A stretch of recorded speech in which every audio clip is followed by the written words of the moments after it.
This was an exercise for you. No, Detective. This was an enforcement of regulations. It was an exercise. It was out of the command and control playbook. It made you feel like someone who was not afraid to make tough decisions. A man in charge of men. You might want to take a deep breath right about now. Oh, I've done all the deep breathing I need to do. I've laid awake at night for a week. I haven't been able to eat. I walked into that trial room today, and my hands were sweating, and my mouth was dry, and you put me through that for nothing. You could have told me to stop working in the bar, and I would have quit that very minute. Instead, you tortured me. Not because you had to, because you could. You know, folks, it's scenes like that. It's no surprise that this gentleman was an Emmy winner. He was the lovable Greg Medavoy for 12 seasons on the long-running series NYPD Blue. What's remarkable about him is he's had a tremendous theater career as well. Currently, he is playing the role of Tommy McDonald in the theater production Bucks County Playhouse, Tommy and Me. And that runs from, I believe it started May 19th. It runs till June 17th. It is my honor and privilege to introduce to you the one and only actor, Gordon Clapp. And Gordon, I want to thank you for coming on today. This is an honor and something I've wanted to do for years. So thank you for coming on. Well, thanks for the invite. Yeah, I just wanted to say one thing before we start is that my last performance in Tommy and Me is going to be on June 14th. June 14th. Okay. But then Tommy will be in the hands of my very talented understudy, Bruce Sabbath. He will be taking over on the 15th through the 17th. So yeah, I have another engagement. It ain't work, but it's fun. So Gordon, we talked about this briefly off the air, but growing up in Massachusetts, I got to believe you're a big Red Sox fan. Is that accurate? I grew up in New Hampshire, actually. Oh, okay. Yeah, I grew up in New Hampshire, and I picked all these teams from other places. I am a lifelong Pirates fan. Oh, okay. A long-suffering lifetime Pirates fan. And this year we started to be rewarded, I don't know what you would call it, but we were we got off to a great start, and then we hit the skids for the whole month of May, and now we're back on track. But I have to say, I've never been to a game in Pittsburgh, so that is on my bucket list. Wow! But I'll tell you this, Gordon. You had to be fortunate enough in 1979 to see that We Are Family Pirates team that won the World Series. So, I mean, some people don't get that opportunity to see their teams win championships. So I know it's been a lot of years of suffering, but at least you got to see one, which is great. I saw three. I mean, that's right. 1960.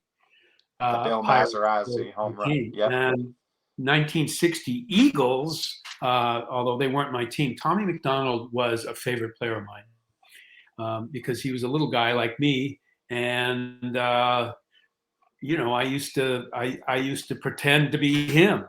When I would be out, catching passes and running into the snowbank up in New Hampshire. So when this opportunity came up, it was just something I really couldn't resist. And it's a wonderful story. The story of Tommy and Me. Because pretty much Ray Didingler, I think that's how you pronounce his name. Didinger, yes. Yeah, he is trying to get Tommy into the Hall of Fame. He idolized Tommy, and he becomes an agent, correct? So I mean, that's the. Well, he was a sports writer. And right? And he worked for NFL Films. He had his own show in Philadelphia, and his own television show in Philadelphia, and he's a big celebrity here. He's given way more autographs than I am. I tell you that. So tell me this: you idolize Tommy, and then you get to play him in this theater Yeah. production. That had to be an absolute thrill for you, and I mean something that you probably never could have envisioned doing even 10 years ago. And you get this No, I opportunity. mean, that was not in my periphery at all. Yeah. This was just something that just jumped up on the in my email one day. Said, "How'd you like to come and do this play?" And I opened. I didn't know what it was about, and I opened it up, and I'm looking at the first scene, and I'm going, "This is kind of fun. Who is this guy, Tommy?" And then I sort of thumbed back and looked at the description of the thing and went, "I can't believe I would get to play Tommy McDonald." Yeah. So Gordon, let me ask you, how did the love though for acting, how did that start for you? I know I hear different stories. Some people it doesn't start till they get out of high school. Some it starts at a young age. I mean, was there an actor or was there a film you saw or something that really gravitated you towards wanting to do this? How did it all come about? I did a little bit. I did a couple of plays in junior high school, and in seventh grade is where I started to do some theater. I always loved to entertain people, and I used to do monologues for my parents when they had company over. I had some Stanley Holloway monologues, and I don't know, there were a couple of other things that I would do. And then, I started acting in the plays in junior high. And I did a summer at the local summer stock theater as an apprentice when I was 12 years old. And my reward at the end of the summer was to star in a play about a 12-year-old boy in a French-Canadian family. They were a vaudeville family in Canada. And that was the setting of the play. And so I got to act with all these wonderful summer stock actors, a couple of whom were only died recently. I mean, they were much older than I was, and they stayed around and had careers, and they inspired me. That was a great summer for me, and then I kept doing it through high school and into college, and it was my sophomore year at Williams College when I decided, this is really what I want to do, and I never really looked back. I had some day jobs, but I never thought of them as careers of any kind. But, and I've been very lucky. I've been able to put things together and make a living, up until NYPD Blue, and then the real break happened in terms of something that can change your whole outlook and your bank account and your presence in this business. Since NYPD Blue ended in 2005, I've gravitated more towards theater because I didn't do any theater during that time, and I went right into Glengarry, Glen Ross on Broadway. Right. Right out of NYPD Blue, and that was just that was a magnificent production. And wow, that's not Glengarry. That's right. Yeah. I was just looking at that photo yesterday. I was telling an old friend of mine about this play. This is called Auld Lang Syne. Yeah. And a wonderful, funny. This guy is the Jack Neary is the Neil Simon of Boston. He does he gives great Boston in his plays. He's he grew up in Lowell, and I've done 2 of his plays. He actually wrote one character for me, and we got to do that in New York. But the one that you just put up there was called Old Lang Syne, Right. and yeah, it's I've been doing theater all over New England, and on Broadway and off Broadway. But my passion project is a one-man show with an evening with the poet Robert Frost, Yeah. who is was a fellow New Englander. And it's something that I had vowed to do for years, since the mid '70s. I said, I'm going to bring Robert Frost to the stage, but I want to do the older Frost, and I want to wait until I have a few more wrinkles on my face. So that came around in about 2008. I said, okay, it's time to do it. I wasn't doing anything else, and I was just kind of waiting for the phone to ring, and I thought, let's get this thing going. And I literally stumbled across a script that was an evening with Robert Frost. And I got in touch with the playwright, and we got together and just started, started honing that script. We added some dimensions to it. We found some new material. We took out some of the longer sort of some of the pieces were a little less accessible to a theater audience as opposed to a literary audience, and we had a lot of fun working on it. And the first full production of it was at Peterborough Players in 2010. And we've been barding around with it ever since. We have our next solid date that we have is in September. We're going to finally be doing it in Middlebury, not the college, but the town. Yeah. But the college is there, and we're hoping to attract some of the scholars, the Frost scholars from the region.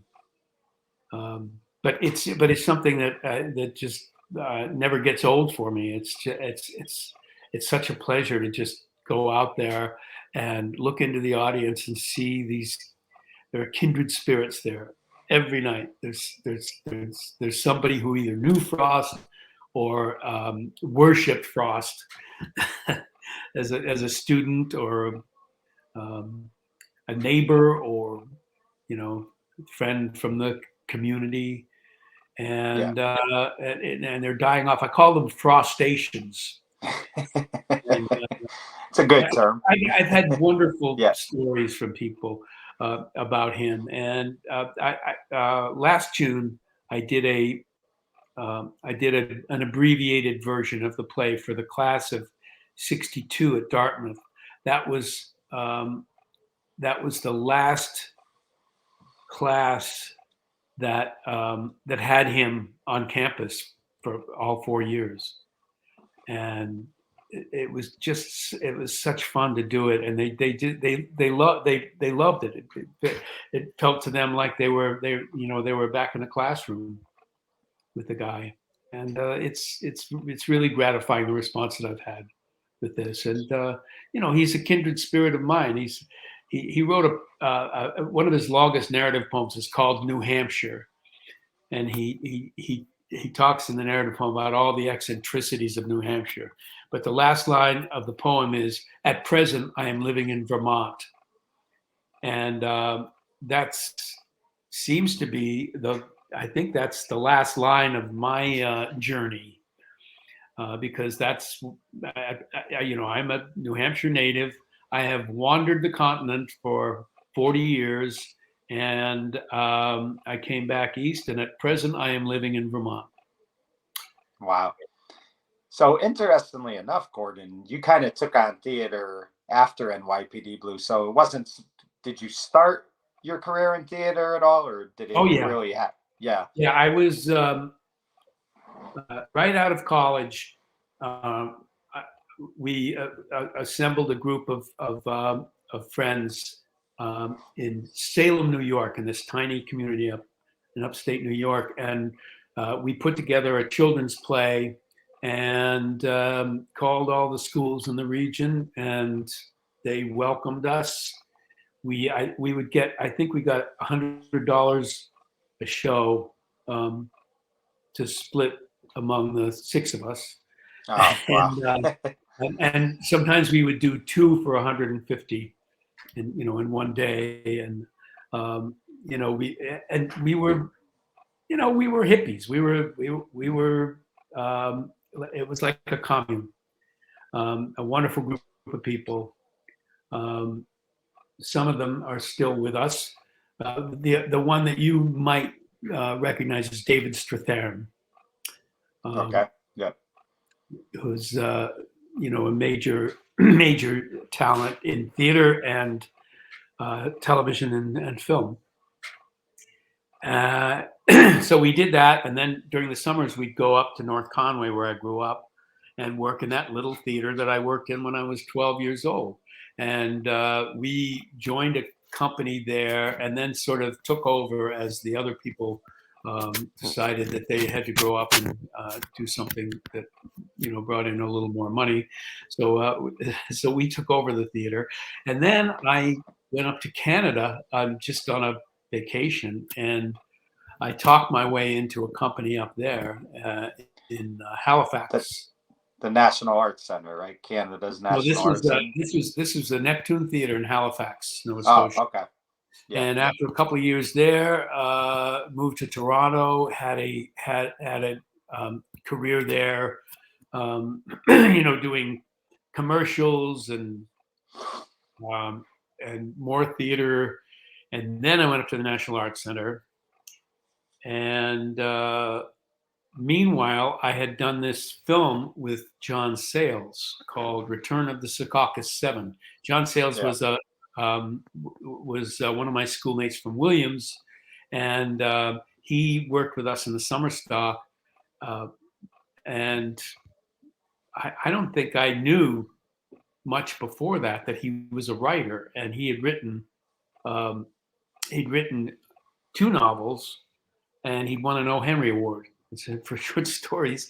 He had been writing screenplays in Hollywood, and he said, I want to direct, so I'm going to write a screenplay for all my friends, and I'm going to shoot it, and I'm going to use it as an audition piece. Well, this little film was noticed by a couple of festivals, and it just took off, and we had major articles in not major. We had actual reviews and articles in Time and Newsweek.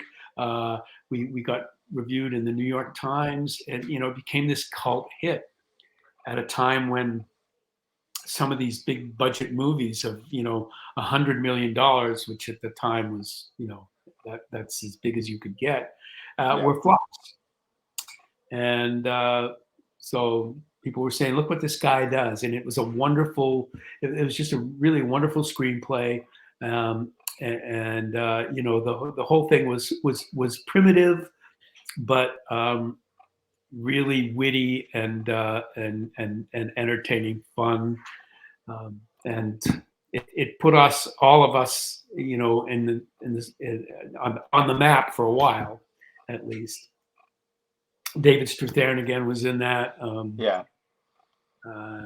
And there are a number of other actors. Adam Lefevre has had a good career in theater and film, although he's never had an ongoing series. It's a great talent, and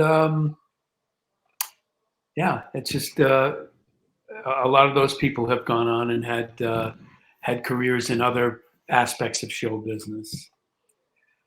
So with Secaucus 7, I decided to go to New York, but then I ended up going back to Canada because I kept getting offered work up there. And then I did a lot of television and film in Canada. I actually did a series called Check It Out, or as we called it in Canada, Check It Out. Yeah. And the star of that series was Don Adams. Oh, wow. And That had to be cool what to a work with character, him. what a guy. He was, boy, he was something to deal with every day. But I had a great time with him. And he and I were like Gleason and Carney, the two characters. And it was really fun. But it was silly. It was silly. And I don't know if it's still out there. I've seen a couple of things on YouTube about it, but it's been a long time since I've watched it, and it was pretty silly. And the thing too, Gordon, about theater is when it comes to TV, you could always mess up and do retakes and things like that. But on theater, when you go live, I mean, there's no margin for error. But sometimes they say you could never go wrong going live. There's no mistake going live. But that's a lot of pressure sometimes. I mean, did you feel that pressure early on? Sure. I went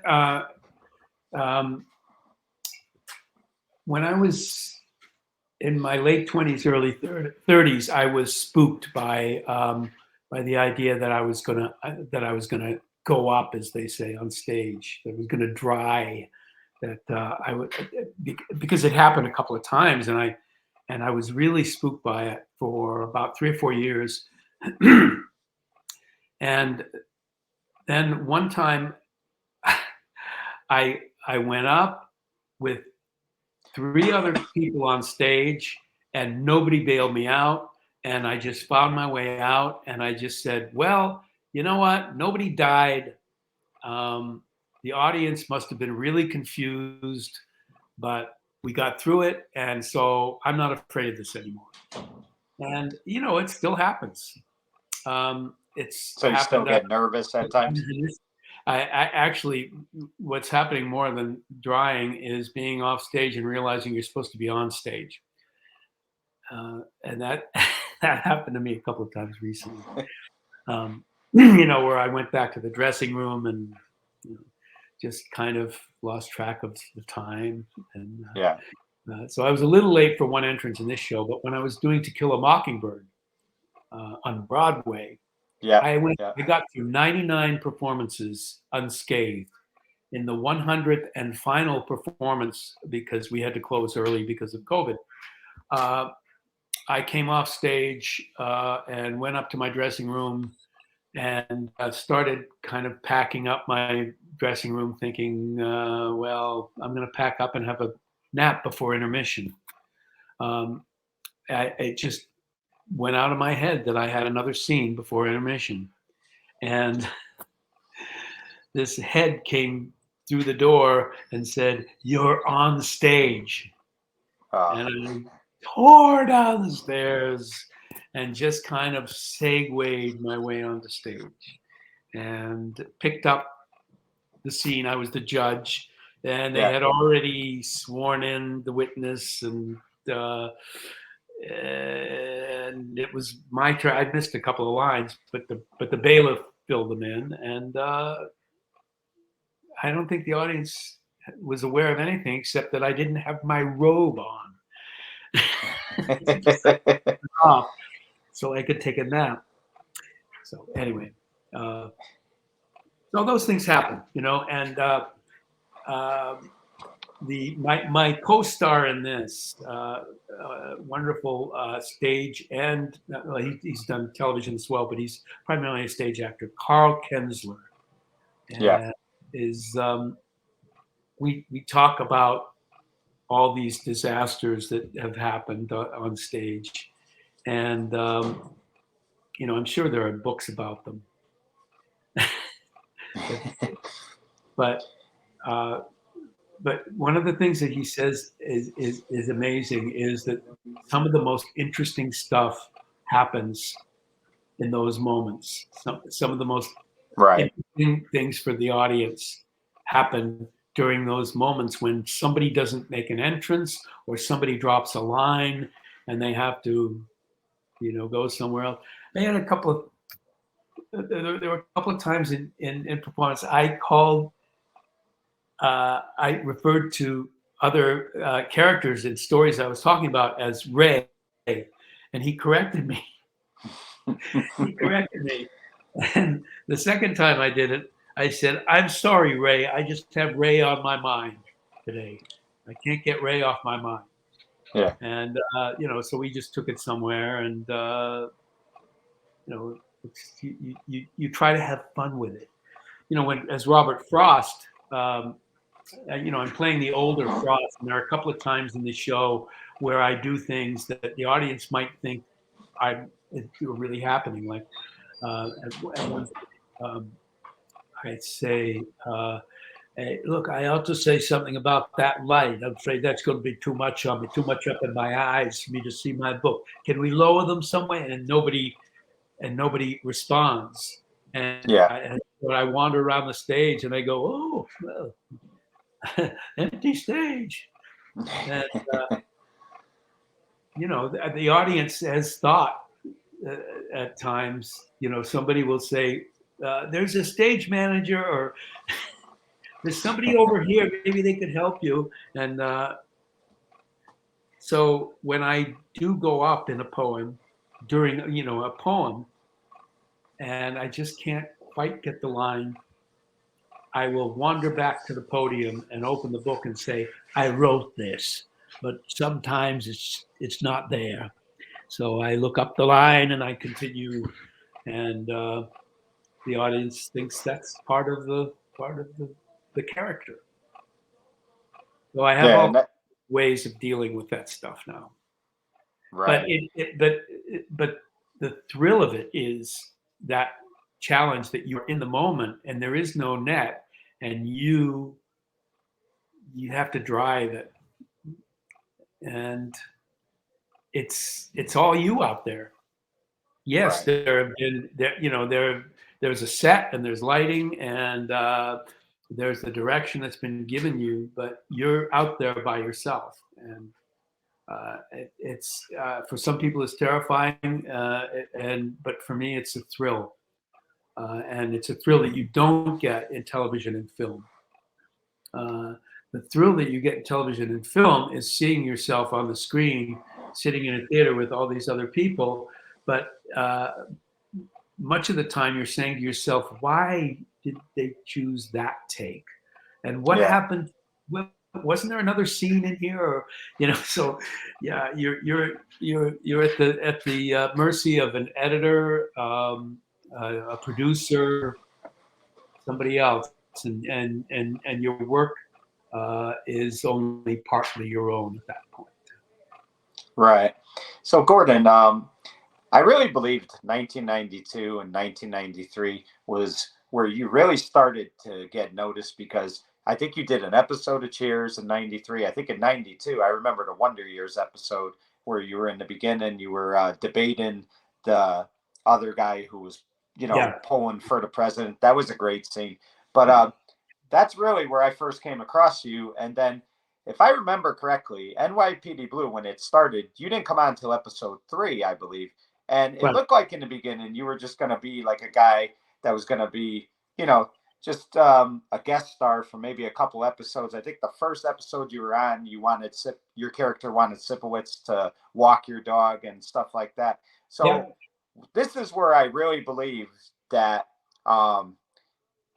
Stephen Bochco and Dave Milch and those guys really said, we got to keep this guy on, was the one scene where you made your character, you kind of had him stuttering, because I believe that was all you doing that, correct? They didn't tell you to do that. Yeah. And they really said to you, keep doing that. It's working. So you kind of proved yourself, because you weren't intended right away to be a regular, correct? I did that in the audition. I stuttered in the audition, and it was it was funny. I was auditioning for 2 characters that day, and I thought, I'm going to put all my eggs in the Medavoy basket, because he actually has a desk in the squad room. And I thought, could potentially recur. And I just thought I would throw that little thing of say everything twice. Right. Like the character Jimmy Two Times in Goodfellas. There's only one line, but he says it twice. I'm going out to get the paper. Get the papers. I thought I had a little fun with this, and Milch loved it. And they brought me in, and nobody said anything about the stutter, so I just kept doing it. Right. Yeah. And the thing is, Gordon, is as that first season went on, you were on a couple episodes, then you weren't on for a couple, then you came back, and then by the end of the season, Gail O'Grady's character Donna and Greg Medavoy start this affair, and then really the Medavoy character took off. Like, you knew he was going to be around for a long time. And if I remember, you were nominated that first season for an Emmy. You didn't win, but that first year you did get nominated. Yeah. Episode 8. I remember I was doing an episode of Wings, and I came home after we shot the episode, and there was a script for episode 8, and I opened it and I said, I'm going to be made, I'm getting made. Yeah. This is the episode where, because it was my introduction to Donna, and I knew that they were going to make something of it, and that was true. We kept, we were recurring for the first season, but we did get made at the end of the first season and into the second season. So, that was a big turn right there. Yeah, and the thing I loved about your character, Gordon, is he was nervous around the squad. He was always trying to, it looked like he was trying too hard to be liked or be accepted. But when it came time, crunch time, whenever there was a situation, you saw who the real Medavoy was, because he was as confident as anyone when he had to do his job. That scene I just played with the lieutenant, where he goes off on the lieutenant, you don't see him, look nervous at all. He's himself because he's aggravated. So you really see that Greg Medavoy was a real good police detective who just had self-confidence problems with the other squad members. Yeah. It was. He was good at his job. He was the guy with the bad marriage and the bad commute and all of these everyday problems, and he was kind of the butt of jokes in the squad. And I can't tell you how many cops I've met who have said, we don't have a Sipowicz or a Simone or a Kelly in our squad, but we got a couple of Medavoys. And you know what? You gotta take that as the ultimate compliment, because that's what shows need that character too, because it can't just be serious the entire time. But what I really loved about your character, like I said, is how much he evolved as the series went on. And there was that one, I think it was season 5, the last episode of season 5, where he sets that guy up, and he convinces that guy that, they have him, and they already know the situation, and he tricks that guy. He does those 2 good interviews, and then you see your character after the lieutenant compliments him, and he goes into the bathroom and he's staring in the mirror, and you could just see the pride that Medavoy had, that, today was my day.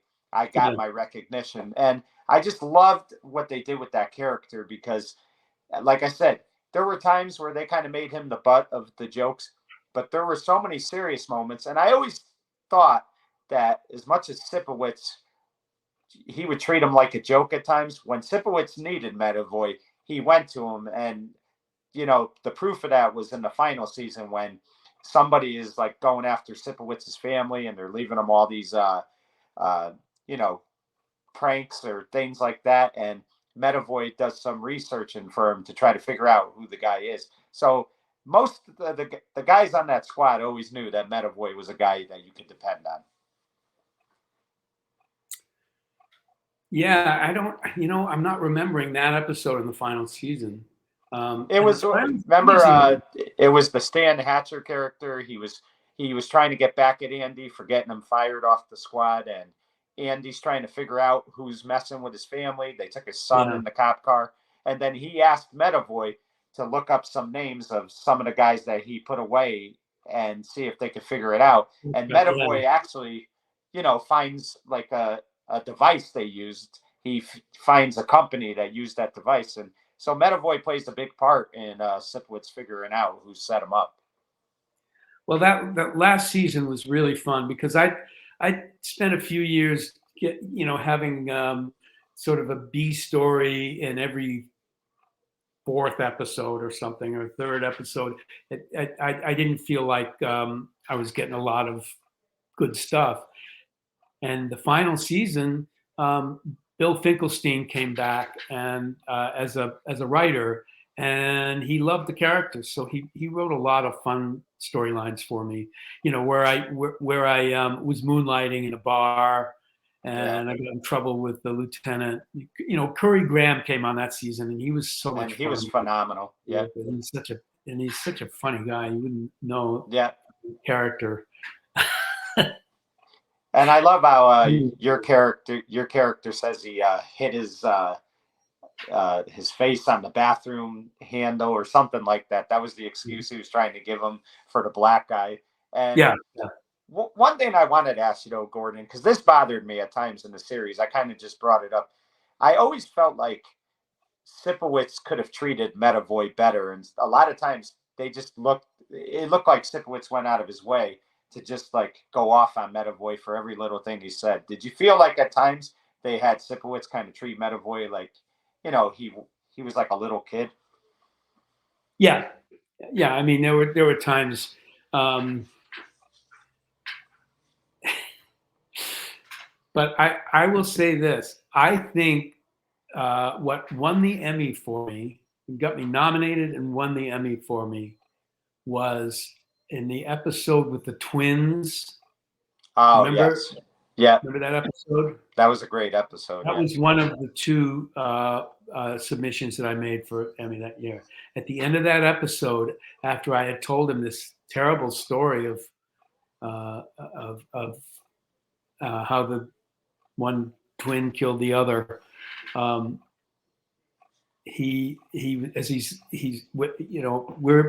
in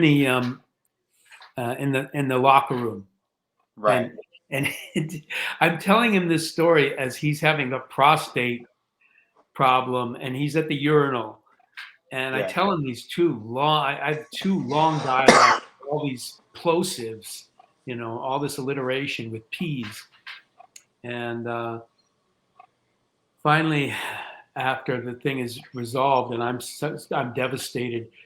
He's leaving the locker room, and he turns and he says, "Hey, Medavoy, you know what? You're a good cop." He says, "You're a good cop." Yes, and I remember that. Yeah. Getting that validation from Sipowicz meant a lot to the audience, I think, and so I feel like I was taken seriously for that. So and let's talk about the Emmy, Gordon, because I'll tell you, that night I really wanted your character or I wanted you to win, and I was so nervous. And the good thing is they do the supporting actor right away, so you don't have to wait a long time. But let me ask you, I know you're working all the time, and a lot of times actors try not to get caught up in all those award ceremonies, but was there a part of you that was nervous going into that day? Because I'm sure, like anything else, you'd like to win. I mean, it's validation on a career you have. Yeah, I mean, I think I had more expectation the first time. And, when Five-ish Finkel's name was called, it's kind of like I was so happy for Five-ish, what a great guy he was. And but this time, I don't know, it's more philosophical. And I did say, I had been saying, it's the nomination that really means the most. But when my name was called, it was thrilling. It was and it was. I love seeing Jimmy Smits and Dennis. You could see how happy they were for you. I mean, I think Dennis was more happy for you than he was when he won that night.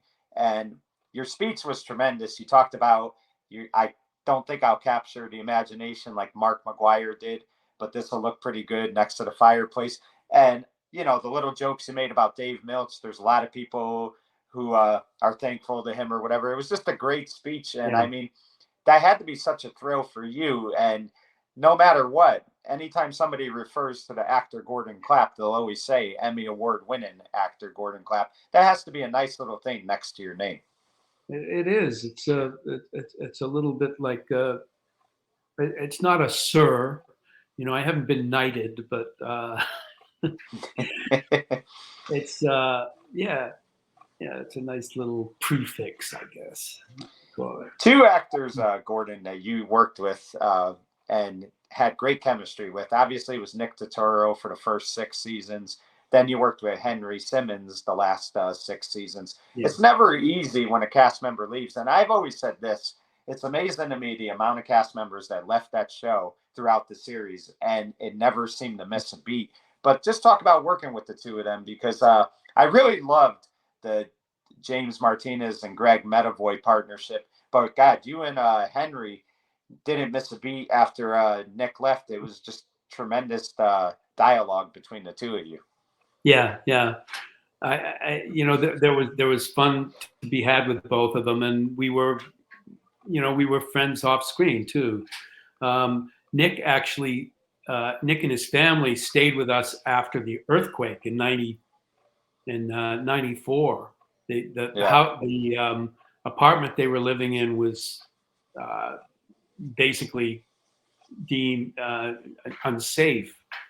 And then they moved in with us, and I mean, Nick is just such a character. He should have had the first reality show. It should have been Nick Turturro, and I don't know why he had one since. I guess I don't know if he has a podcast or what, but he just every once in a while I come across something, an interview with him or something, and I just love the guy. I had so much fun with him, and then Henry came on, and it was as if, we missed Nick and the squad, but in terms of the storyline, Henry was a great addition to the squad, and what I loved about Henry's character too is whenever Greg would say something that he probably shouldn't have said, he would just stare at him, and he didn't have to say anything to him. He'd just give him that look. And I just thought it was so great. And that's really the genius of Stephen Boschko, Dave Milch, all those guys. They just do a tremendous job with the writing. I love cracking Henry up. There were times when he just couldn't keep a straight face. Nick was that way too. There was a character named it was early in the run, probably the second season. There was a character named Howie Hornbeck. And Hornbeck, Detective Hornbeck, was found died while consummating with a prostitute who was a friend of Sipowicz. And but Nick had to say his name at one point, and he could not get it out. He just couldn't get it out.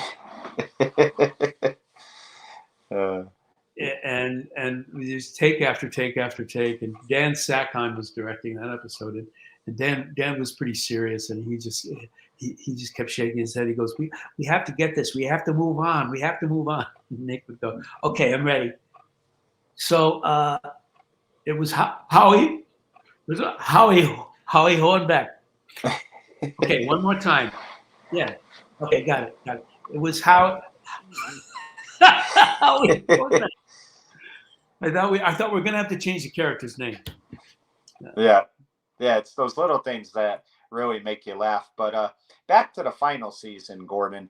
I love those last few episodes when Medavoy decides to hand in his papers. There's that great scene. I talked about how Sipowicz treated him bad at times, but Sipowicz had a nice moment with Medavoy when Medavoy's trying to take his picture all day, and Andy's busy. He's doing stuff. And then Medavoy says, "Hey, Andy, can I take your picture now?" And he calls John Clark into the room, and he says, "Do me a favor, take a picture of the two of us." And I just thought, I still get goosebumps. I'm getting them right now because I just thought that needed to happen because you and Dennis were the only two characters to remain on the series throughout the 12-year run. So I know you try not to get caught up in, all these moments, but that had to be special for you to have that moment with Dennis. Yeah, it was. It was. I wish I could see more of Dennis now. I'm on the East Coast. He's on the West Coast. I always hope that maybe we're in New York at the same time because I know he loves to come in and go to the theater. But we've seen each other a couple of times. That we saw at Stephen Bochco's memorial, and at a couple of golf events and things like that. But I miss him. I miss them all, really. Kim and I were good friends. Jim McDaniel and I are in touch now, and I really miss the crew. We just had it really was a family. Billy Concha was he was what we call executive background.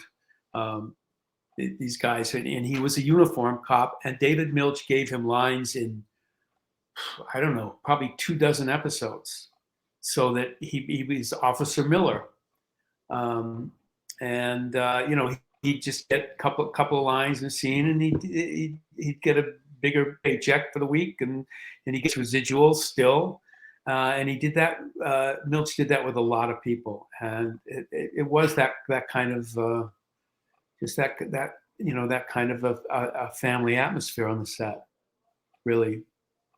Yeah, and like I said, the amount of cast changes, and I mean that's the thing too, Gordon, is to be able to continue to move on when you have to add cast members and cast members leave.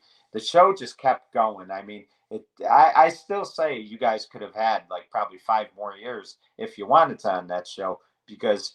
The writing was good. The episodes were good.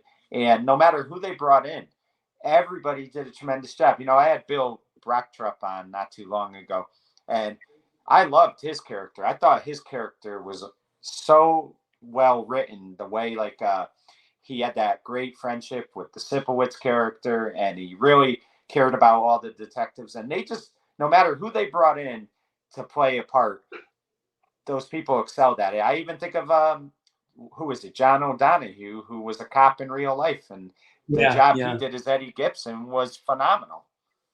Yeah.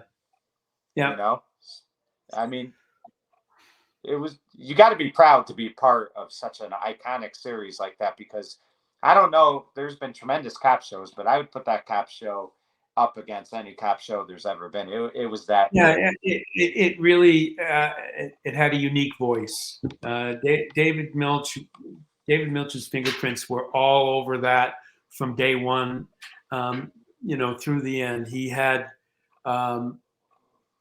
they were able to maintain that voice. I think through all 12 years. And one of the things I always worried about, Gordon, with everybody leaving. I said, God, one day I'm going to read the paper and Gordon's going to leave. Was there ever a thought, or were you always going to continue no matter what, how many years it was on? No, I don't think there was ever a thought that I would, right. That I would leave, because I love the work. Right. I don't know if I would have felt the same way about a different show.